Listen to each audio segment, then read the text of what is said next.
তারেক জিয়া ক্ষমতা গ্রহণের সাথে সাথে দেশে একটা বিশৃঙ্খলা ঘটতে পারে। তবে হ্যাঁ, জামাত কোঅপারেট করছে। জামাতের সক্ষমতার ফলে, আহ শিবিরের সহযোগিতার ফলে, এনসিপির কোঅপারেশনের ফলে হয়তোবা পরিস্থিতি উন্নতি হতে পারে, কিন্তু স্বাভাবিক যা দেখছি অঘটন ঘটতে পারে, এটা একটা অশনি সংকেত এবং আমরা সতর্ক করে দিচ্ছি। দর্শক, এখানে সেনাপ্রধানের একটা ঘোষণায় এই শঙ্কা তৈরি হয়েছে। দেখেন, হ্যাঁ, এটা আমি বিশ্বাস করি এবং ইটস ট্রু। সবাইকে বিশ্বাস করতে হবে যে এদেশে আওয়ামী লীগ নাই মানে এটা একটা সুন্দর বাংলাদেশ। বাংলাদেশের সমস্যার সমাধান 80% হয়ে গেছে আওয়ামী লীগ না থাকার কারণে। আপনি চিন্তা করেন, আওয়ামী লীগ এখন থাকলে কি একটা অবস্থা হতো। আর আওয়ামী লীগ থাকা অবস্থায় জামাত শিবির বিরোধী মতের কতটা কি কঠিন অবস্থা ছিল, আপনারা সবাই যে হত্যাযোগ্য, মন খুলে কেউ কথা বলতে পারতেন না।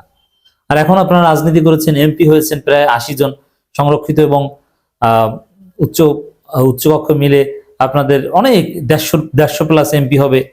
এটা বিরাট কিছু। এটা আওয়ামী লীগ না থাকার কারণে হয়েছে। এবং বিএনপির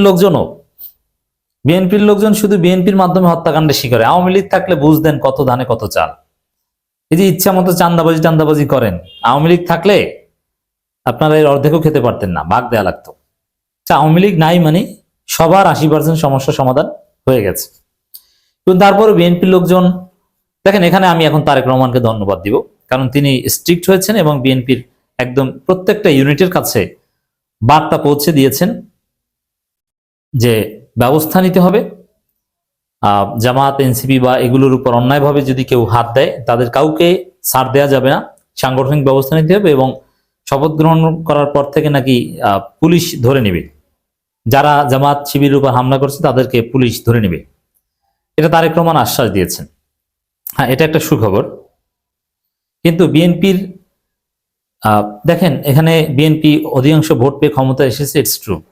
কিন্তু শিক্ষিত, মার্জিত এবং উচ্চশিক্ষিত তরুণ ভোটাররা কিন্তু অ্যাবসলিউটলি পেয়েছে জামাত, এনসিপি। বাংলাদেশের অধিকাংশ মানুষ, একটা বিরাট অংশ জনগোষ্ঠীর প্রান্তিক, যারা লেখাপড়া করে না বা জানে না, অশিক্ষিত, একদম অতি সাধারণ কৃষক, শ্রমিক, এই শ্রেণীটার সমর্থনে বিএনপি এগিয়ে গেছে এবং আওয়ামী লীগের সমর্থনে এগিয়ে গেছে। ওভারঅল বিএনপির শক্তি কিন্তু জামাতের চাইতে 1% হলেও কম, এটা আপনাকে বিশ্বাস করতে হবে। তো এখন এই যে বিএনপির ভোটারদের একটা অংশ আওয়ামী লীগ, আবার একটা অংশ একদম অশিক্ষিত। হ্যাঁ, তাদের এজেন্সিকে আমরা রেসপেক্ট করি, অশিক্ষিত শিক্ষিত সবার ভোটের মূল্য সমান। কিন্তু ওই যে যারা রাজনীতি করে, আপনি যদি গ্রামে দেখেন বিএনপি করে কারা, বিভিন্ন জায়গায় মাস্তানি করে কারা, দেখবেন যে এদের কোনো শিক্ষা নেই, একদম আন্ডার মেট্রিক, এবং গাজার ব্যবসা করে, ইয়াবার ব্যবসা করে, একদম এক নিকৃষ্ট পর্যায়ে। এই লোকগুলো, এরা তারেক রহমানের কল্যাণ বোঝে না। এটা বিএনপির সাংগঠনিক স্বার্থ, বিএনপির ইমেজ, বিএনপির ভালো, যে তারেক জিয়াকে দেশে থাকতে হবে, দেশ চালাতে হবে, মেয়াদ পূর্ণ করতে হবে, দেশের উন্নয়ন করতে হবে, এই সব কনসার্ন তাদের মধ্যে নাই। কারণ তারা তো অশিক্ষিত, মাদক ব্যবসায়ী। এরা হচ্ছে বিএনপির এখন লোকাল পর্যায়ের নেতা। এই জন্যে এরা তারেক রহমানের কথা তো শুনবে না, এরা বিশৃঙ্খলা করবেই। এখন এদেরকে তারেক রহমান এদের বিরুদ্ধে ব্যবস্থা নিতে বাধ্য হবেন, এদেরকে পুলিশ দিয়ে ধরাবেন। এমনকি প্রয়োজন হতে পারে অপারেশন স্ক্রিন হার্ট টাইপের একটা অপারেশন চালানো, সব অপরাধীদের নির্মূল করা হবে। কোনো চান্দাবাজ, ধান্দাবাজ, মাদক ব্যবসায়ী থাকবে না। বিএনপি, আমি তো চিনি, দেশের বিভিন্ন জায়গায় চিনি যে মাদক ব্যবসায়ীরা সব বিএনপি করে। আরে ভাই, আপনার মাদক ব্যবসা তারেক রহমান ছুটেই দেবে, আপনি ওয়েট করেন। জাস্ট আমি দায়িত্ব নিয়ে বলছি, তারেক রহমান সরকার আপনার মাদক ব্যবসা পিছন থেকে ঢুকিয়ে দিবে। আপনি পারবেন না এটা করতে, আপনার ছাত্রগিরি চলবে না। এই জায়গায় যেহেতু বিএনপির, আওয়ামী লীগের নেতৃত্বের একটা বড় অংশ ছিল শিক্ষিত, অতএব শিক্ষিত লোক দলের স্বার্থ, শেখ হাসিনার স্বার্থ এটা বুঝতো, অনেকে নিজেকে নিয়ন্ত্রণ করতে পারত। আর জামাতের, এনসিপি সবাই শিক্ষিত, উচ্চশিক্ষিত। আর বিএনপির হচ্ছে যারা এই অপকর্ম করে এরা অশিক্ষিত। এরা বিএনপি, তারেক রহমান এগুলো বোঝে না, তাদের স্বার্থ বোঝে না। যার ফলে তারেক রহমান ক্ষমতা গ্রহণের পর তারা বেপরোয়া হয়ে উঠতে পারে, সম্ভাবনা রয়েছে। বিএনপি সাংগঠনিক অ্যাকশনে যে কাজ হয় না, এটা তো আমরা জুলাই আগস্টে দেখেছি, জুলাই আগস্টের পর থেকে, 24 আগস্টের পর থেকে। কারণ বহিষ্কৃত হয়েও তারা চাঁদাবাজি করে, আর বহিষ্কারকে কেউ ভয় পায় না। এখন তারেক রহমান যেটা আমাদেরকে জানিয়েছেন, জামাতকে জানিয়েছে যে তার যে রাষ্ট্রশক্তি এটা ব্যবহার করবেন এই বিএনপির অপরাধীদের দমন করার ক্ষেত্রে, অপরাধীদের ক্ষেত্রে কোনো দলীয় বিবেচনায় ছাড় দেওয়া হবে না। এটা এটা ঠিক, কিন্তু তারপরও দেখেন পুলিশ যে কি খারাপ এটা আমি আপনি সবাই জানি। পুলিশের চাইতে নিকৃষ্ট কোনো জাত হয় না, ওরা জাত খারাপ।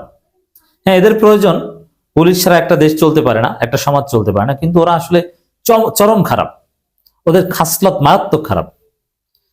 এদের চাইতে কোনো আনস্মার্ট প্রফেশন হয় না একটা। এই জন্য যারা মোটামুটি ভদ্র এরা এইসব চাকরি করতে চায় না একটা। আর ভদ্র ঘরের মেয়েদের এখন পুলিশের কাছে বিয়ে বিয়ে দিতে চায় না, এরকম আমি দেখেছি। পুলিশ বিসিএস বিসিএস পুলিশ হলো ছেঁচড়া, বেশিরভাগই হচ্ছে এই টাইপের, এরা নির্লজ্জ দালাল হয়। এবং এই সিস্টেমটা যেহেতু একটা করাপ্টেড এবং কলুষিত, এখানে ভালো থাকা কঠিন, এটা ট্রু। হ্যাঁ, সিভিল অ্যাডমিন মানে অ্যাডমিন ক্যাডার যেটা, এটা অনেকের পছন্দ, স্মার্ট, এখানে ভালো থাকা যায় আছে, কিন্তু পুলিশ জগৎটা খারাপ। তো এই পুলিশের মাধ্যমে তারেক রহমান বিএনপি সন্ত্রাসীদের কতটুকু দমন করতে পারবেন? হ্যাঁ, পারলেও সময় লাগবে যথেষ্ট, এবং সেই সময়ের মধ্যে কিনা অঘটন একটা ঘটে যায়, মসনদ দিয়ে ক্ষমতা নিয়ে টানাটানি শুরু হয়ে যায় কোনো আকাম টাকামের কারণে। যার ফলে এখানে প্রয়োজন সেনাবাহিনী।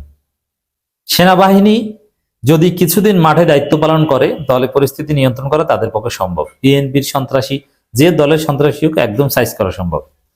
এই বাস্তবতার নিরিখে আজকের এই আলোচনা, যেখানে সেনাপ্রধান বলছেন সেনাবাহিনী, দেখেন খবরটা একটু বলি, ত্রয়োদশ জাতীয় সংসদ নির্বাচন শেষে মঙ্গলবার নতুন সরকার শপথ নিতে পারে, এরপর সেনাবাহিনী ব্যারাকে ফিরে যাবে, এটা জানেন। এর মানে কি, নতুন সরকার শপথ নিলেই কি আইন শৃঙ্খলা পরিস্থিতি ঠিক হয়ে যাবে? থানা পুলিশ একদম কার্যকর হয়ে যাবে? নেভার। এরা তো আগেও যায়, এখনো তা। এদের উপর, এই থানা পুলিশ, এদের উপর আস্থা রাখা যায় না। তারেক রহমান নিজে বিব্রত হবেন যে এইসব পুলিশ পারছেন না, দেশ চালাতে পারে না, অযোগ্য। দুই তিনবার এটা আমরা বলতে বাধ্য হব। এজন্য সেনাবাহিনীকে প্রয়োজন। সেনাবাহিনী যদিও ইউনূস সরকারের প্রথম দিকে কিছুটা ভূমিকা পালন করেছিল, কিন্তু এক পর্যায়ে চাঁদাবাজি, অন্যায় অপরাধের বিরুদ্ধে কোনো ব্যবস্থা নেয়নি। পুরো টাইম ম্যাজিস্ট্রেসি পাওয়ার নিয়ে মাঠে ছিল, কিন্তু তারা কোনো ব্যবস্থা নেয়নি। কিন্তু এখন আমি মনে করি, যেহেতু একটা নির্বাচন হয়েছে, দেশের বৃহত্তর সাথে তারেক রহমান যদি কাজে লাগান, যে সেনাবাহিনীকে ম্যাজিস্ট্রেসি পাওয়ার দিয়ে মাঠে রাখেন, তাহলে বিএনপির সন্ত্রাসী, চাঁদাবাজি এগুলো দমন হবে এবং তারেক রহমান ইমেজ বৃদ্ধি পাবে এবং তিনি সুন্দরভাবে দেশ চালাতে পারবেন। তার যে স্বপ্ন, বেকারত্ব মুক্ত একটা সমৃদ্ধ বাংলাদেশ গড়া, এটা করতে পারবেন। নইলে ওই তিনি যে ভালো কাজ করবেন ওগুলো নষ্ট করে দিবেন এই ছাত্রী সন্ত্রাসীরা, বিএনপি। পুলিশ তো এদের কাছ থেকে আর উল্টো ঘুষ খাবে, পুলিশ ওদেরকে ভয় পায়। আমি তো জানি যে পুলিশ কি ধঞ্চা। বিএনপির একজন স্যাঁচড়া নেতা যদি ধমক দেয় পুলিশ ভয় পায়, কিন্তু সেনাবাহিনী, আপনার এমপি কে ওরা ভয় পাবে না। এজন্য এই সেনাবাহিনী ব্যারাকে ফিরে যাবে, তারা মাঠে থাকবে না, এতে অঘটন ঘটতে পারে। তারেক রহমানের উচিত সেনাবাহিনীকে ম্যাজিস্ট্রেসি পাওয়ার দিয়ে কমপক্ষে 6 মাসের জন্য মাঠে রাখা, যে পুরো পরিস্থিতি ঠান্ডা করে দাও। এবং ইউনূসকে যেভাবে কোঅপারেশন থেকে দূরে ছিল সেনাবাহিনী, সেরকম না, ম্যাজিস্ট্রেসি পাওয়ার কাজে লাগাও। প্রত্যেকটা এলাকায় এলাকায় ক্যাম্প থাকবে, এবং জনগণ ভুক্তভোগী হলে, জামাত, এনসিপি যে কেউ ভুক্তভোগী হলে সেনাবাহিনীর কাছে বিচার দেবে, সেনাবাহিনী এসে বিচার করবে, দেখবেন যে পুরো পরিস্থিতি ঠান্ডা হয়ে গেছে। এছাড়া পরিস্থিতির উন্নতি হবে না, অঘটন ঘটবে।